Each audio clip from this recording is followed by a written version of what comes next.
Hello दोस्तों, exploring MBA YouTube channel में आपका स्वागत है। आज के इस वीडियो में हम लोग impact on GDP due to कोविड-19 की एनालिसिस करेंगे। तो अभी कुछ दिन पहले ये न्यूज़ आई थी कि India GDP growth falls by 23.9% in April June 2020 quarter, यानी कि कॉन्ट्रैक्ट हुआ था। जीडीपी में कॉन्ट्रैक्शन देखने को मिली थी, वो 23.9% है और वर्स्ट एमंग G20 नेशन। ये जो है जीडीपी में जो फॉल हुआ इंडिया में, वो वर्स्ट एमंग जीडीपी नेशन है। इसकी हम लोग डिटेल एनालिसिस करते हैं, तो देखते हैं कि कैसे हिस्टोरिकल जीडीपी में चेंज आया हिंदुस्तान में, उसकी हम लोग डिटेल एनालिसिस करते हैं। तो यहाँ से हम लोग देख लेते हैं कि कैसे ईयर वाइज जीडीपी में जो चेंज देखने को मिला हिंदुस्तान में, वो हम लोग देखते हैं। तो ये आप देख लीजिए, ईयर है, यहाँ पे रियल जीडीपी है, नॉमिनल जीडीपी है, जिसको मैं आगे डिटेल में बताऊंगा कि रियल जीडीपी क्या होता है और नॉमिनल जीडीपी क्या होता है। तो यहाँ से आप 1951-52 में 2.33% जो जीडीपी थी, फिर 1952-53 में 2.84 हुई, फिर धीरे धीरे देख सकते हैं यहाँ पे 1957-58 में जो है जीडीपी में कॉन्ट्रैक्शन देखने को मिला। फिर इसी तरह से 65-66 में जो है 3.65 का कॉन्ट्रैक्शन देखने को मिला, और फिर 1972-73 में -0.32% का जो गिरावट देखने को मिली जीडीपी में। फिर यहाँ से 1979-80 में 5.2% की गिरावट निगेटिव है, यानी कि गिरावट देखने को मिली ये रियल जीडीपी में। और उसके बाद से ये 40 साल के बाद 2020-21 में जो क्वार्टर वन का जो रिजल्ट आया, उसमें भयंकर गिरावट 23.9% की देखने को मिली है। तो यही जो डिटेल एनालिसिस जो मीडिया पर्सन और जो टीवी डिबेट हो रहा है, ये 40 साल के बाद जो गिरावट देखने को मिली, ये देख सकते हैं। ये जो गिरावट है ये जीडीपी में, ये 1957-58 में ये जो जीरो लाइन के नीचे है। फिर ये 65-66 में जो गिरावट है, फिर यहाँ से 79-80 में जो गिरावट आई थी वो देख सकते हैं ये। और उसके बाद फिर जो है 2019-20 में, यानी कि 40 साल का जो यहाँ पे गैप है, 40 साल के बाद ये जो गिरावट देखने को मिली। तो इसकी हम लोग डिटेल एनालिसिस करते हैं। तो यहाँ से हम लोग जान लेते हैं कि जीडीपी क्या होता है, व्हाट इज जीडीपी। तो जीडीपी का मतलब ग्रॉस डोमेस्टिक प्रोडक्ट, मतलब ये है कि all finished goods and services produce with in a country in a financial year, यानी कि domestic territory with in a country होनी चाहिए। और जो शर्त, दूसरी शर्त है जीडीपी के लिए, वो फाइनेंशियल ईयर, यानी कि जो फाइनेंशियल ईयर 1 अप्रैल से लेकर के 31 मार्च तक के बीच होता है, उसमें अगर कोई भी all finished good and services किसी भी कंट्री में प्रोड्यूस होता है, उसकी जो मार्केट वैल्यू होती है, उसी को हम लोग जीडीपी बोलते हैं। तीसरा डेफिनेशन, ये monetary value of all the final goods and services produce with in an economy in a financial year. वही सेम यहाँ पे ये भी डेफिनेशन सेम है और ये भी डेफिनेशन सेम है। तो शर्त ये है कि विद इन ए टेरिटरी होनी चाहिए और फाइनेंशियल ईयर शर्त है, और जो उसकी मार्केट वैल्यू होगी वही जीडीपी होगा। और कुछ टर्मिनोलॉजी होती है जैसे कि रियल जीडीपी। इसमें क्या होता है कि एक बेस ईयर फिक्स कर दिया जाता है, उसी प्राइस के हिसाब से हम लोग जीडीपी का कंपैरिजन करते हैं, जो कि अभी 2011-12 प्राइस जो है फिक्स है, उसी के कंपेरिजन में हम लोग देखते हैं कि जीडीपी में कितना ग्रोथ देखने को मिला, उसको हम लोग रियल जीडीपी बोलते हैं। नॉमिनल जीडीपी करेंट प्राइस के हिसाब से जो जीडीपी कैलकुलेट किया जाता है, उसको हम लोग नॉमिनल जीडीपी बोलते हैं, जिसमें इन्फ्लेशन इंक्लूडेड होता है। जो हर साल जो है 6% या 6 से 7% का जो इन्फ्लेशन होता है, वो नॉमिनल जीडीपी में इंक्लूडेड होता है। और तीसरा जो होता है जीडीपी रेट, हम लोगों को देखने को मिलता है जो मीडिया में या फिर प्रिंट मीडिया, इलेक्ट्रॉनिक मीडिया या न्यूज चैनल जो एंकर में जो डिबेट होता है, जीडीपी रेट बढ़ गई या घट गई, तो ये क्या होता है, percentage change in GDP from its preceding year, या फिर यार क्वार्टर ऑन क्वार्टर बेसिस पे आप लोग परसेंटेज चेंज निकाल रहे हैं, या फिर ईयर ऑन ईयर बेसिस पे परसेंटेज चेंज जो जीडीपी का जो कैलकुलेट किया था, वो जीडीपी रेट कहलाता है। ठीक है। तो अब जीडीपी को जो चलाने के लिए जो 4 इंजन होते हैं, वो C+I+G+X-M होता है। ये 4 इंजन जो है किसी भी देश की जीडीपी को चलाते हैं। पहला है कंजम्पशन, जो कि आम पब्लिक जो जनता है हिंदुस्तान की 130 करोड़ जो आबादी है, वो जो खरीदती है कोई सामान, जो कंजम्पशन करती है, जो कंज्यूम करती है, वो पहला फैक्टर होता है। दूसरा जो प्राइवेट इन्वेस्टमेंट जो होता है हिंदुस्तान में, जो बहुत सारी प्राइवेट कंपनियां जो इन्वेस्ट करती है, वो दूसरा फैक्टर जो जीडीपी को चलाते हैं।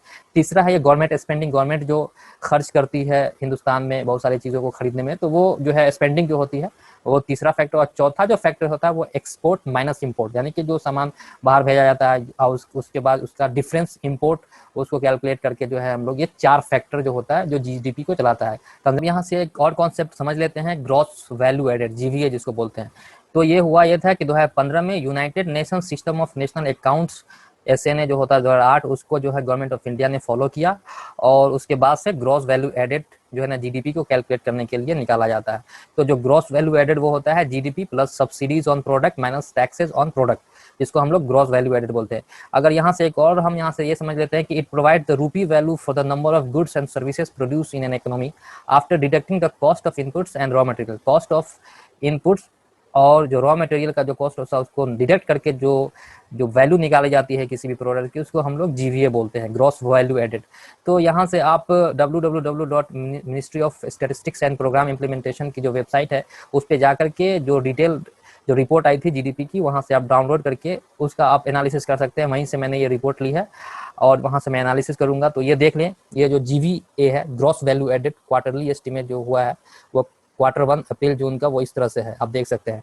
यहाँ से ये जो है 2011-12 प्राइस अभी फॉलो कर रहा है जीडीपी और जीवीए कैलकुलेट करने के लिए। तो आप देख सकते हैं यहाँ पे किस तरह से कॉन्ट्रैक्शन देखने को मिला। सिर्फ यहाँ पे जो 8 सेक्टर हैं, टोटल जो 8 इंडस्ट्रियल सेक्टर हिंदुस्तान में है, उसमें सिर्फ एग्रीकल्चर, फॉरेस्ट्री एंड फिशिंग को छोड़ करके जिसमें पॉजिटिव ग्रोथ मिली है 2020-21 Q1 में, बाकी हर जो इंडस्ट्री में है, जितनी भी इंडस्ट्री है उसमें सब में जो है निगेटिव ग्रोथ है। आप देख सकते हैं माइनिंग एंड क्वायरिंग में जो है -23.3 की है, फिर मैन्युफैक्चरिंग में निगेटिव, इलेक्ट्रिसिटी गैस में निगेटिव, कंस्ट्रक्शन में तो सबसे ज़्यादा भयंकर गिरावट देखने को मिली है -50.3% की। ट्रेड होटल हम लोग जानते हैं कोविड-19 की वजह से होटल इंडस्ट्री बहुत प्रभावित हुई है, जिसमें -47% की गिरावट देखने को मिली है। तो टोटल जो कंबाइंड किया गया तो जीवीए में जो गिरावट देखने को मिली है वो -22.8% की गिरावट देखने को मिली है Q1 2021 में।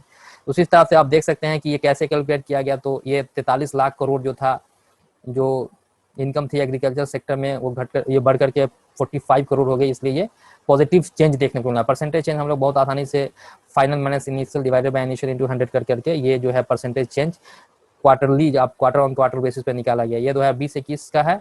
उसी तरह से ये 2020-21 का ये Q1 का जो डेटा है, उसी तरह 2019-20 Q1 का ये डेटा है। इस तरह से आप लोग परसेंटेज चेंज आराम से सबका निकाल सकते हैं, जो कि यही आएगा। उस हिसाब से आप यहाँ से जीडीपी का जो डेटा निकालें 2011-12 में के प्राइस के हिसाब से जो जीडीपी का जो डेटा है, तो उसमें जो सबसे ज़्यादा मैंने बताया था जो प्राइवेट जो कंजम्पशन है, जो हिंदुस्तान की पब्लिक जो सामान खरीदती है, उस जो जीडीपी में कॉन्स्टिट्यूट करता है वो 56.4% 2019-20 में, जो घटा है 54.3% 2020-21 के फाइनेंशियल ईयर Q1 में हुआ है। उसी तरह से आप यहाँ पे गवर्नमेंट फाइनल स्पेंडिंग जो देख सकते हैं वो बढ़ा है, क्योंकि गवर्नमेंट ने बहुत सारा फंड जो है एलोकेट किया बैंक को लिक्विडिटी इंप्रूव करने के लिए, इसलिए ये बढ़ गया 2020-21 में। और फिर यहाँ पे इन्वेस्टमेंट जो है ये देखिए बहुत जो डिक्रीज हुआ, प्राइवेट इन्वेस्टमेंट जो है डिक्रीज हुआ 22.3% आ गया यहाँ पे।